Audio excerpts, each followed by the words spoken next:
সদকাতুল ফিতর সামর্থ্যবান প্রত্যেক নারী পুরুষের উপর সদকাতুল ফিতর ওয়াজিব।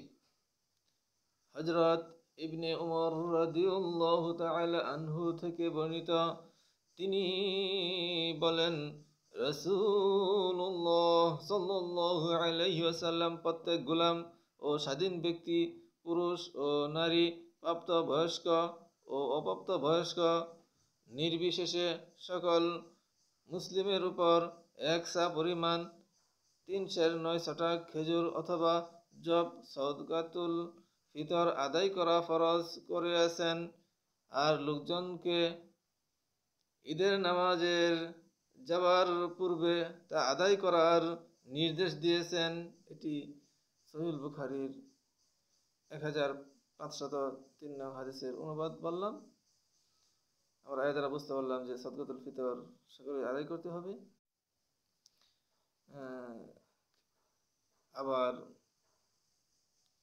অন্য হাদিসে বলা হয়েছে খেজুর, কিশমিশ ও পনির ইত্যাদি হিসাবে ফিতরা আদায় করা যায়।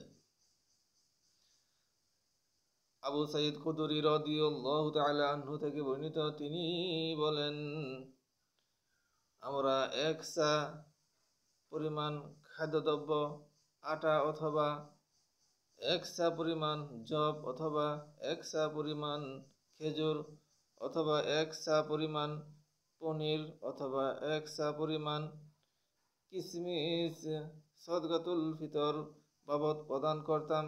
এটি সহিহ বুখারীর 1506 নং হাদিসের অনুবাদ বললাম। এই আলোচ্য হাদিস থেকে আমরা বুঝতে পারলাম যে রাসূলুল্লাহ সাল্লাল্লাহু আলাইহি সাল্লামের জামানায় সাহাবীদের মধ্যে যারা ধনী ছিলেন, তারা দামি জিনিস অর্থাৎ খেজুর, কিশমিশ, জব, পনির ইত্যাদি দ্বারা সদকাতুল ফিতর আদায় করতেন। অতএব আমাদের সমাজেও যারা বিত্তবান ধনী, তাদের জন্য উচিত ওইসব দামি জিনিসের হিসাব করে সদকাতুল ফিতর আদায় করা, যাতে গরিবরা উপকৃত হয়। আর হাদিস দ্বারা আমরা এটি বুঝতে পারলাম। তাই আল্লাহ তাআলা আমাদেরকে সদকাতুল ফিতর আদায় করার তৌফিক দান করুন, আমিন। যারা সদকাতুল ফিতর আদায় করে না, তাদেরকে আদায় করার তৌফিক দান করুন।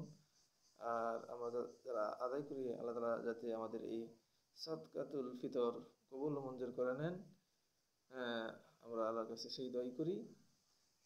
আল্লাহ তাআলা আমাদেরকে যাতে পবিত্র কোরআন সুন্নাহ অনুযায়ী চলার তৌফিক দান করেন এবং প্রত্যেকটি কাজ রাসূলুল্লাহ সাল্লাল্লাহু আলাইহি ওয়াসাল্লামের সুন্নাত তরিকায় করতে পারি। আল্লাহ তাআলা আমাদের সকলকে সেই তৌফিক দান করুন, আমিন।